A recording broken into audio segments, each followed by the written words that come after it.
علی بھائی اگلا سوال ہے، کیا آج کے دور میں پائے جانے والے غیر مسلم مثلاً یہودی، نصرانی، ہندو، سکھ وغیرہ وغیرہ بھی امت محمدیہ صلی اللہ علیہ وآلہ وسلم میں شامل ہیں، یا صرف وہی لوگ شامل ہیں جو کلمہ پڑھ کر مسلمان ہو چکے ہیں، جیسا کہ بریلوی، دیوبندی، اہل حدیث، اہل سنت اور شیعہ وغیرہ؟ پہلے تو آپ بریلوی، دیوبندی، اہل حدیث، شیعہ سے پوچھیں وہ آپس میں ایک دوسرے کو امت میں بھی مان رہے ہیں کہ نہیں، تو آپ کو نہیں، وہ ویسے ہو سکتا ہے کرٹسی میں کہہ دیں وہ نہیں مان رہے، کیونکہ کیا بریلوی یہ نہیں کہتے کہ جنت میں جانے والا فرقہ ہمارا ہے اور جو 72 دوزخ میں جائیں گے وہ ہمارے سوا ہیں، تو مراد یہ باقی سارے ہو گئے، اور وہ اتنے پکے ہیں کہ وہ یہ بھی ماننے کے لیے تیار نہیں ہیں کہ یہ جو باقی جو دوزخ میں جا رہے ہیں یہ ہمیشہ کے لیے جا رہے ہیں یا صرف عذاب بھگتنے کے لیے، وہ کہیں گے ہمیشہ کے لیے۔ اس لیے اس طریقے سے آپ کو کوئی بات نہیں کر کے بتائے گا، ان کے چہروں پہ میں نے گرم تولیہ پھیر کے ان کا میک اپ اتارا ہے کہ آپ میں کوئی ایک ریناؤنڈ عالم مجھے یہ لکھ دے بریلوی، دیوبندی، اہل حدیث کا دوسرے فرقوں کے بارے میں کہ وہ بھی ہمارے بھائی ہیں، گمراہ فرقے میں ہیں، ایک نہ ایک دن عذاب بھگت کے جنت میں چلے جائیں گے، نہیں لکھ کے دیں گے۔ کیوں؟ ان کو کافر سمجھ رہے ہیں، کافر سمجھ رہے ہیں وہ، تو ان کو امت سے باہر نکالے بیٹھے ہیں اپنے زوم میں۔ اب آج دینی مسئلہ، دینی مسئلے کے طور پہ اس کو سمجھنے کے لیے آپ بنیادی دو اصطلاحیں سمجھ لیں۔ ایک ہے امت اجابت، وہ امت جس نے دعوت قبول کر لی ہے وقت کے پیغمبر کی، جو اس وقت 1.25 ارب کے قریب ہیں ہم مسلم۔ اب میں اس چکر میں نہیں پڑ رہا کہ اتنے بریلوی ہیں، اتنے دیوبندی ہیں، پھر تو کٹتے کٹتے کٹتے وہ غامدی صاحب والی بات کروں گا، وہ کہتے ہیں کہ ہم کہنے کو تو 1.25 ارب ہیں، لیکن جب فتوے لگانے پہ آتے ہیں تو کرتے کرتے چھانٹی ہوتے ہوئے شاید لاکھوں میں بھی نہ رہ جائیں، کیونکہ سب ایک دوسرے کے بارے میں فتوے کرتے ہیں، سارے ہی امت ہیں۔ تو جو کلمہ گو اہل قبلہ ہیں وہ سب کے سب امت میں شامل ہیں، بنیادی عقائد کا جو اقرار کرنے والے لوگ ہیں، اس کو کہتے ہیں امت اجابت، جنہوں نے نبی علیہ السلام کی دعوت کو قبول کر لیا۔ ایک ہے امت دعوت، امت دعوت وہ امت ہے جو نبی علیہ السلام کی امت میں شامل تو ہیں لیکن انہوں نے اس دعوت کو قبول نہیں کیا، تو ہم نے ان کے سامنے دعوت رکھنی ہے، اس لیے انہیں کہا جاتا ہے یہ وہ امت ہے جسے ہم نے دعوت دینی ہے۔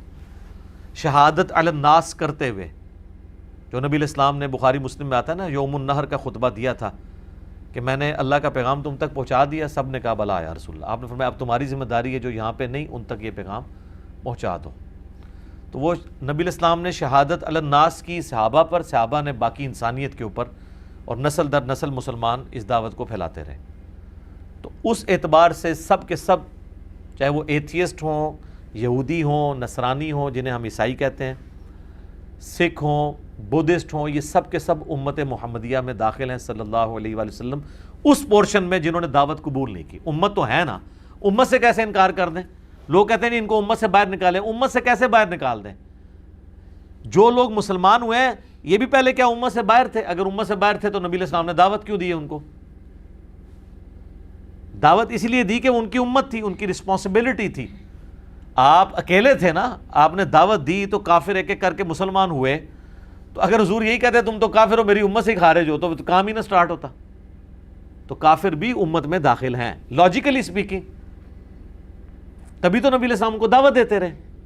تو آج بھی جتنے بھی اسلام دشمن بھی ہیں، ان دشمنوں کو بھی ہم کہیں گے کہ امت محمدیہ میں وہ داخل ہیں صلی اللہ علیہ وسلم، کیونکہ نبی علیہ السلام پوری انسانیت کے لیے پیغمبر بھیجے گئے ہیں۔ قرآن حکیم میں واضح ہے وَإِن مِّن أُمَّةٍ إِلَّا خَلَا فِيهَا نَذِيرٌ، کوئی امت بھی ایسی نہیں گزری جس میں ہم نے کوئی پیغمبر ڈر سنانے والا نہ بنا کے بھیجا ہو۔ لیکن جب نبی علیہ السلام کی باری قرآن میں آئی تو فرمایا وَمَا أَرْسَلْنَاكَ إِلَّا كَافَّةً لِلنَّاسِ بَشِيرًا وَنَذِيرًا، ہم نے آپ کو پوری انسانیت کے لیے ڈر سنانے والا اور خوشخبری سنانے والا بنا کے بھیجا، پوری انسانیت۔ وَمَا أَرْسَلْنَاكَ إِلَّا رَحْمَةً لِلْعَالَمِينَ، تمام جہان والوں کے لیے رحمت بنا کے بھیجا۔ وَمَا هُوَ إِلَّا ذِكْرٌ لِلْعَالَمِينَ، یہ نبی علیہ السلام تو نصیحت ہے سارے جہان والوں کے لیے۔ یہ آپ کی خصوصیت ہے جو کسی اور پیغمبر کو نہیں ملی، قیامت تک کے لیے اور پوری انسانیت کے لیے۔ تو لہٰذا آج کے کافر ہوں یا 1000 سال بعد کے کافر، سب کے لیے نبی علیہ السلام پیغمبر ہے۔ اب وہ دعوت قبول کر لیں، ان کی مرضی، نہیں قبول کریں گے تو جہنم میں جائیں گے، قبول کر لیں گے تو ہمیشہ کی کامیابیاں ان کا مقدر ہوں گی۔ بخاری اور مسلم دونوں میں حدیث ہے، نبی علیہ السلام نے فرمایا مجھے اللہ تعالیٰ نے 5 خوبیاں ایسی دی ہیں جو مجھ سے پہلے کسی پیغمبر کو نہیں دی ہیں۔ نمبر 1، پوری زمین میرے لیے سجدہ گاہ بنا دی گئی۔ اگلی امتوں میں صرف مسجد میں نماز پڑھ سکتے تھے، سفر میں جاتے تھے، واپس آ کے ساری نمازیں اکٹھی کر کے پڑھنی ہوتی تھی۔ نمبر 2، میرے لیے مال غنیمت حلال کر دیا گیا۔ کافروں سے جو مال ملتا ہے نا جنگ میں، جو وہ چھوڑ کے بھاگ جاتے ہیں، اگلی امتوں میں یہ حرام تھا، کھلے میدان میں رکھتے تھے، آسمان سے ایک آگ آتی تھی اسے جلا دیتی تھی۔ سورہ آل عمران میں بھی آیا نا، قربانی اس طریقے سے قبول ہوتی تھی بنی اسرائیل میں، لیکن اس امت کے لیے کہا گیا تم استعمال بھی کر سکتے ہو۔ تیسرا، 1 مہینے کی مسافت سے میرا روب ڈال دیا کافروں پہ، میری امت 1 مہینہ دور ہو تو ان پہ روب ڈال جائے گا۔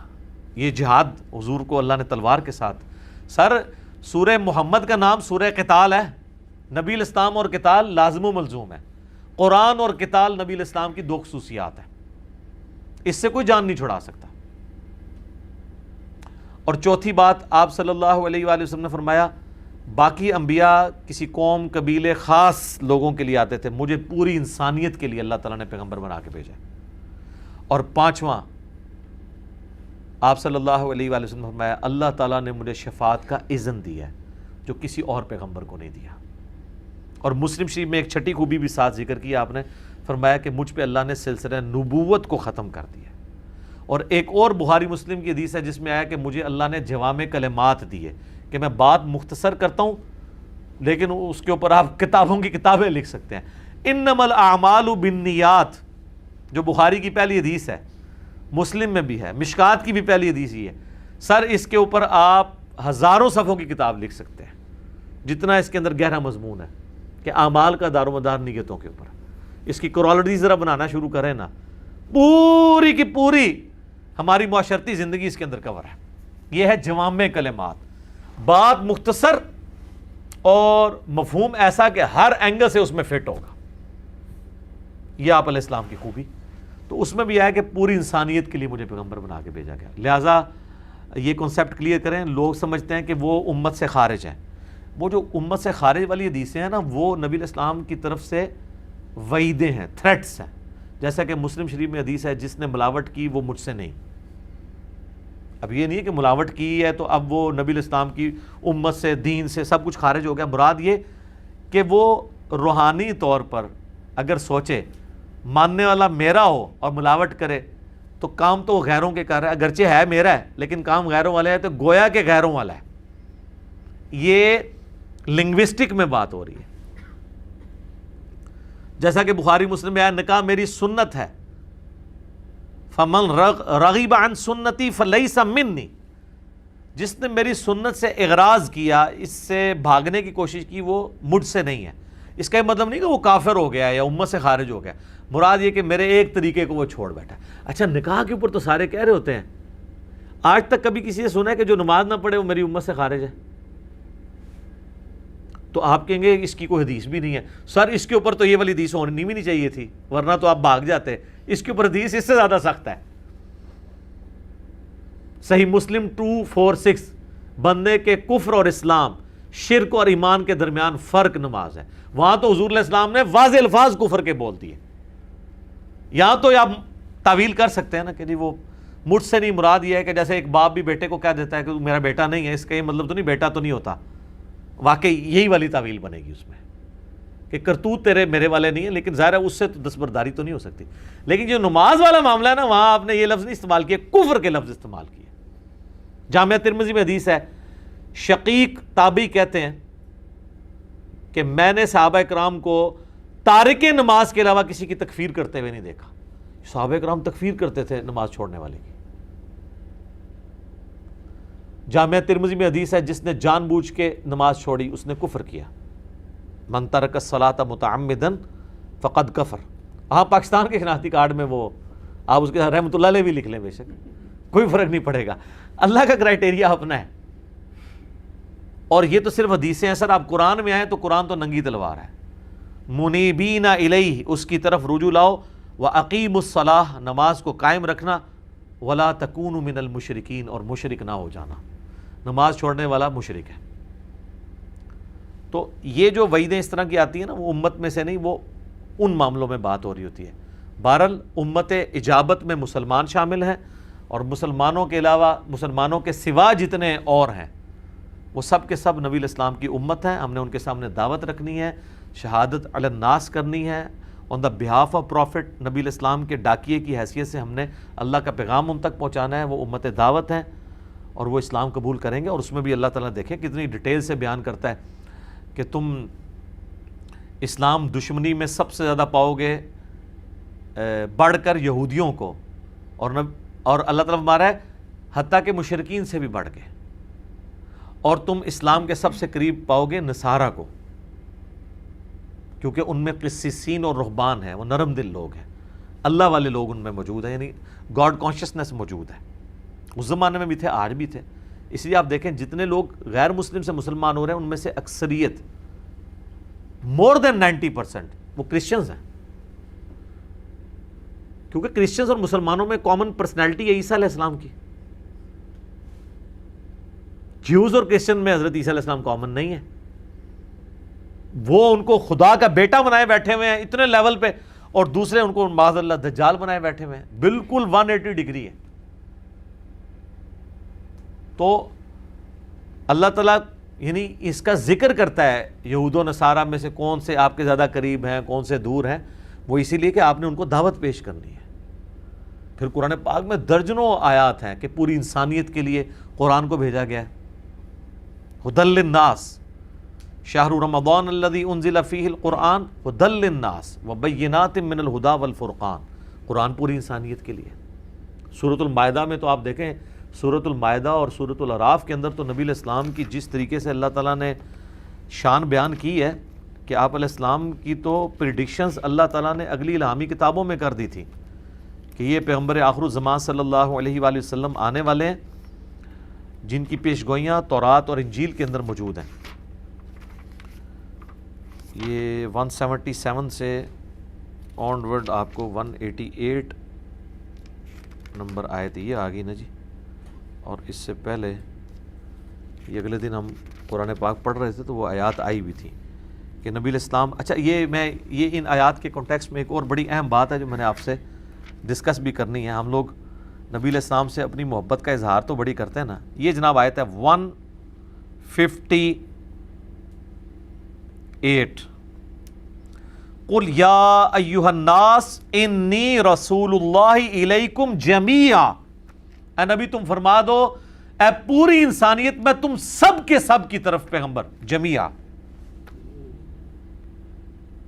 الذی لہ ملک السماوات والارض، وہ اللہ ہے جس نے مجھے پیغمبر بھیجا ہے کہ زمینوں اور آسمانوں کی ملکیت اس کی ہے، لا الہ الا ہو، نہیں ہے کوئی معبود سوائے اس کے، یحیی و یمیت، وہ زندہ کرتا ہے اور مارتا ہے، فآمنوا باللہ ورسولہ، پس ایمان لاؤ اللہ پر، اس کے رسول پر، النبی الامی، جو نبی امی ہے، اللہ نے ان کو پڑھایا ہوا ہے۔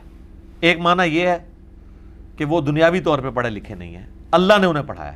دوسرا یہ ہے کہ ام القریٰ جو بستی تھی مکہ، بستیوں کی ماں، اس کی نسبت سے آپ امی ہیں، دونوں نسبتیں درست ہیں۔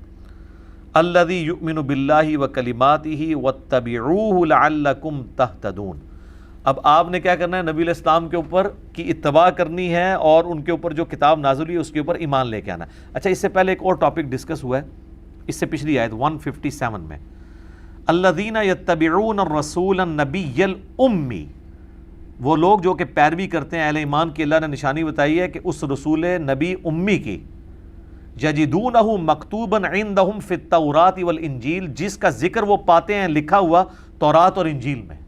اب ظاہر ہے مشرکین عرب کو تو تورات انجیل نہیں آتی تھی، یہود و نصارہ کی بات ہو رہی ہے کہ تمہیں پتہ ہے تمہاری کتابوں میں ذکر ہے۔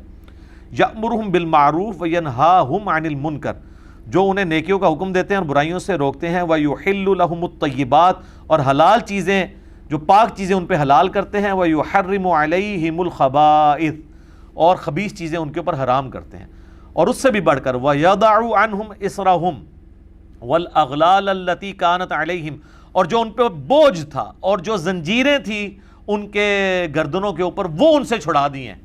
کون سی؟ خام خواہ کی شریعت کی پابندیاں جو انہوں نے خود اپنے اوپر بنائی ہوئی تھی، یا اگلی امتوں میں اللہ تعالیٰ نے کوئی پابندیاں تھی وہ بھی اللہ نے دور کر دی اس نبی کی برکت سے۔ اب وہ آ رہی ہے کانٹے کی بات، فالذین آمنوا بہ وعزروہ ونصروہ واتبعوا النور الذی انزل معہ۔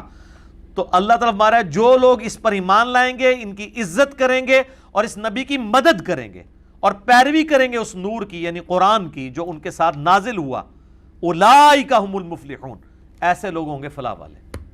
مجھے اگلے دن ایک بھائی نے رابطہ کیا، جی میں نبی الاسلام کے نام کا بکرا دیتا ہوں ہر سال نا، قربانی کا۔ میں نے کہا حضور کو ہمارے بکروں کی ضرورت نہیں ہے، یہ چیز میں سمجھ سکتا ہوں، واللہ میرے لیے کوئی کروڑوں روپے کا گفٹ بھی لے، آپ کو پتہ میں اوائڈ کرتا ہوں، نہیں لیتا، مجھے کوئی خوشی نہیں ہوگی۔ ہاں مجھے آگے کوئی یہ بتائے نا کہ ہم نے جناب وہ آپ کی ویڈیوز شیئر کروائیں، اس طرح یہ دعوت حق ہم نے لوگوں تک پہنچائی تو اتنے لوگوں نے توحید قبول کر لی، سنت کے مطابق نماز شروع کی، میرا خون بڑھ جائے گا۔ یہ آپ لوگوں کے ساتھ بھی ایکسپیرینس ہے۔ ایک دائی کے لیے سب سے زیادہ اہم چیز اس کی دعوت ہوتی ہے۔ یہ تو ایک عام بندے کی بات ہو رہی ہے سر۔ نبی الاسلام کو تو اللہ نے ڈیوٹی اسائن کی ہے کہ انہوں نے لوگوں کو دوزخ کی آگ سے بچا کے جنت کی طرف لے کے جانا ہے، جو بخاری مسلم میں حدیث ہے کہ تمہاری مثال پتنگوں کی سی ہے اور میں تمہارے کمر بند سے پکڑ پکڑ کے تمہیں آگ سے جنت کی طرف لے کے جا رہا ہوں۔ تو نبی الاسلام کو خوشی اس بات کی ہوگی کہ یہ بندہ پوری زندگی میرے نام کا بکرا دیتا رہا اور بکرے دینے کے بعد ان لوگوں کو کھلا رہا ہے جو حضور کے دین کا بیڑا غرق کر رہے ہیں۔ تو تم تو ان کو مطلب ایڈ فیول ٹو فائر کرتے رہے ہو۔ یا حضور کو خوشی اس بات کی ہوگی کہ اس نے میری مدد کی ہے۔ آج بھی آپ حضور کی مدد کر سکتے ہیں، ان کے دین کی مدد۔ تو یہاں پہ ہے کہ فلاح وہ لوگ پائیں گے جو نبی پر ایمان لائیں گے، ان کی عزت کریں گے، ان کی مدد کریں گے، ان کی اتباع کریں گے اور اس نور کی جو ان کے ساتھ نازل ہوا یعنی قرآن کی اتباع کریں گے، وہ فلاح پائیں گے۔ تو حضور علیہ السلام کو قربانی کے موقع پہ ہمارے بکروں کی ضرورت نہیں ہے، بلکہ قربانی کے موقع پہ آپ قربانی کے سنت مسائل اور بڑی عید کے پڑھنے کا طریقہ بتا دیں نا آپ پبلک میں کھڑے ہو کے، یہ حضور کی آپ جو ہے نا وہ خوشی کے لیے کوئی کام کر رہے ہوں گے۔ یہ بکرے شکرے دینے سے کچھ بھی نہیں ہونا۔ باقی کو محبت کا اظہار کرنا چاہتا ہے تو ظاہر ہے وہ تو عام میت کی طرف سے بھی صدقہ ہو سکتا ہے، اگر کوئی کرنا چاہتا ہے وہ ایک معاملہ علیحدہ ہے، وہ ایک فقہی بحث ہیں، وہ میں انشاءاللہ آلریڈی ویسے میں نے ڈسکس کی ہوئی ہیں، کبھی موقع ملا ڈسکس کروں گا۔ مجھے یہ یاد آ گیا تو یہ اللہ تعالیٰ دماغ میں بات ڈالتا ہے۔ جب اس نے کہا نا بکرا دینا، وہ اتنا ایمفسائز کر رہا تھا، میں نے کہا یار بکرا دینے پہ اتنا بیچارہ ایمفسائز کر رہا ہے، جبکہ حضور نے خوش بکروں سے نہیں ہونا بلکہ حضور کے مشن کے اوپر۔ اور یہ دیکھ لیں قرآن سے میں نے ثابت کیا ہے، سورہ الاعراف آیت نمبر 156 157 کہ اصل میں وہ لوگ ہیں حضور کے اوپر ایمان لانے والے، فلاح پانے والے، جو اس نبی امی پر ایمان لائیں گے، ان کی عزت کریں گے، ان کی مدد کریں گے، ان کے اوپر کتاب جو نازل ہوئی ہے اس پہ ایمان لائیں گے اور اس کی پیروی کریں گے، اور پیروی کریں گے جو نبی کا منصب ہے، لوگوں کو نیکی کی طرف بلائیں گے، برائی سے روکیں گے۔ یہ ہے اصل میں، تو یہ پوری امت کا کام ہے۔ کنتم خیر امت اخرجت للناس تأمرون بالمعروف وتنہون عن المنکر وتؤمنون باللہ، تم بہترین امت ہو جو لوگوں کے نفع کے لیے نکالے گئے ہو، لوگوں کو نیکی کا حکم دیتے ہو، برائی سے روکتے ہو اور اللہ پر ایمان لاتے ہو۔ اللہ پر ایمان تیسرے نمبر پہ ذکر ہوا ہے، کیوں؟ اس لیے کہ واقعی اللہ پر حقیقی ایمان اس کا ہے جو اللہ کی حمیت میں لوگوں کو نیکی کی طرف بلائے اور برائی سے روکے۔ صرف ایمان تو سارے لوگوں نے رکھا ہوا ہے، تکلیف ہی وہاں شروع ہوتی۔ آپ چوک میں کھڑے ہو کے کہیں کہ میں نے جناب آج اتنے رات کو نفل پڑھے اور میں روزانہ اتنا قرآن پڑھتا ہوں، کسی کو کوئی تکلیف نہیں ہے، لیکن اسی چوک میں آپ کھڑے ہو کے کہیں کہ نہ تو میں یہ بے حیائی پہ مبنی گانے سنتا ہوں اور نہ میں آندہ کے بعد مارکیٹ میں چلنے دوں گا، پھر تک تو جڑے ہار پن آندے ہو، آپ کے گھر والے آپ کے خلاف ہو جائیں گے۔ نبیوں والا کام کریں گے، نبیوں والی تکلیف آئیں گی۔ وتواصوا بالحق وتواصوا بالصبر، یہ مسٹ ہے، اور یہ ڈیٹم لیول کی کامیابی ہے، آخرت میں ذہن میں رکھیے گا۔ آپ تو الا الذین آمنوا وعملوا الصالحات کے اوپر بیٹھے ہیں، آگے بھی چلیں۔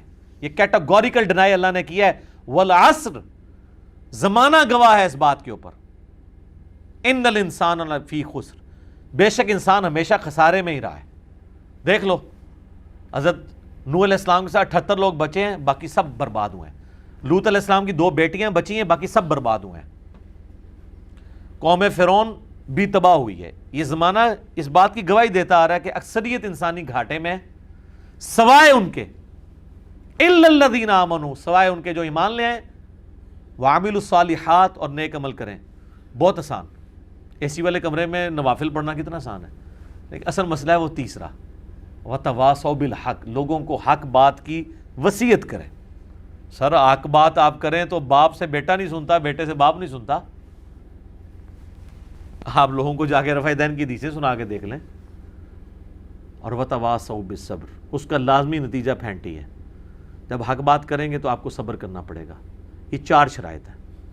تو یہ تو اس امت کا منصب ہے.